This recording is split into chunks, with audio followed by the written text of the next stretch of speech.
สบายดีเป็นทานมูเพื่อนที่เบิ่งคลิปวิดีโอนี้เนาะตอนนี้แม่ล่าได้พาครอบครัวและกับมูเพื่อนที่กำลังเบิ่งยูนพามาที่วัดพระพุทธบาทแกงคอเนาะซึ่งตั้งอยู่ที่อำเภอพุทธบาทใกล้กับอำเภอศรีเชียงใหม่เนาะเป็นทางเข้าห้อยพุทธบาทที่พระพุทธเจ้าได้ประทับไว้ซึ่งเป็นค่อนข้างศักดิ์สิทธิ์และก็น่าเกรงขามเนาะอันนี้เป็นเอื้อยแม่ขออนุญาตเด้อเนาะนั้นห้อยพุทธบาทของพระพุทธเจ้าประทับไว้ในครั้งที่พุทธกาลที่เพิ่นได้เดินทางมาสวนภูมิเนาะแล้วได้มาต่อสู้กับพญานาคในเขตบริเวณนี้เนื้อปุริญาปุริยนาคเพื่อเลื่อมใสศรัทธาต่อพระพุทธเจ้าเฮาเพิ่นก็เลยขอห้อยพระพุทธบาทไว้กับใบบูชาเนาะด้านนี้แล้วก็มาอีกด้านนอกนี่แม่นหลังจากที่พระพุทธเจ้าเฮาได้สันเข้าแล้วเพิ่นก็ได้เทน้ำลังบาทลงซึ่งน้ำลังบาทนี้ได้กลายเป็นขุมบักใหญ่เลยคิดว่าขุมดังกล่าวนี้เป็นน้ำศักดิ์สิทธิ์เนาะซึ่งเป็นน้ำที่มีตลอดปีเลยและกลายเป็นทางเสื่อมต่อระหว่างบาดาลกับโลกมนุษย์เนาะซึ่งอยู่แจนั้นงูพญานาคอยู่แจนั้น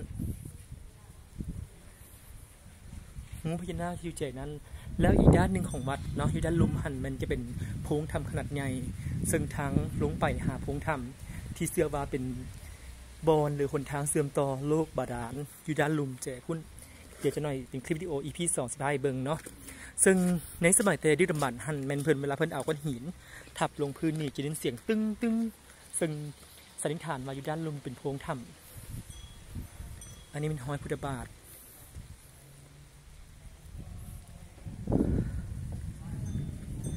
เดี๋ยวสิพายเบิงหูพญานาคซึ่งเป็นหูที่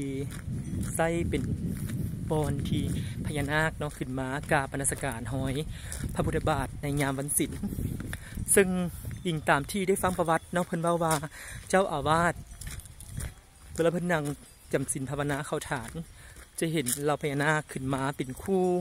ทางซ้ายยิงแล้วก็เป็นกลุ่มเนาะขึ้นมากราบไหว้ห้อยพุทธบาทเพื่อความสิริมงคลอันนี้บ่อพญานาคเนาะอันนี้หูพญานาคแล้วก็นี่บ่อพญานาคอันนี้ภูมิพญานาคเนาะซึ่งอยู่ด้านลุ่มสังเกตว่าเป็นถ้ำเขาจะเห็นเลยเป็นถ้ำเนาะซึ่งมีคนปอนเหรียญปอนอย่างลงเดี๋ยวสิพาไปหาหลวงพ่อเนาะบ่อน้ำพญานาคเดี๋ยวสิพาไปหาหลวงพ่อที่เพิ่นว่ามีความศักดิ์สิทธิ์อธิษฐานอย่างกระได้ตามความมุ่งมา่ปรารถนาเนาะอันนี้เป็นกุกสาระสันเดี๋ยวขออนุญาตเก็บวิดีโอไว้ขออนุญาตจินตฐานเนาะว่าเป็นโดนได้มาหนึ่งคือว่าหลายคนก็จะเห็นอันนี้เป็นอธิษฐานขอพรในทุกเรื่องหลวงพ่อศิลป์ศาลาพระนอนนี่แม่นหลวงศาลาพระนอนมีแต่สมัยนี้กำบันเนาะสาธุบุญฮอนยอดถึงลูกได้ไม่เห็นจะลูกไปมากราบเนาะอันนี้ขอควรจำหลังจากขอพรและอธิษฐานกับหลวงพ่อศิลป์แล้ว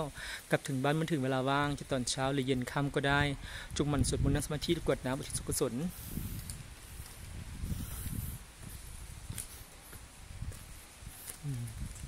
อันนี้เป็นหลวงพ่อศิลป์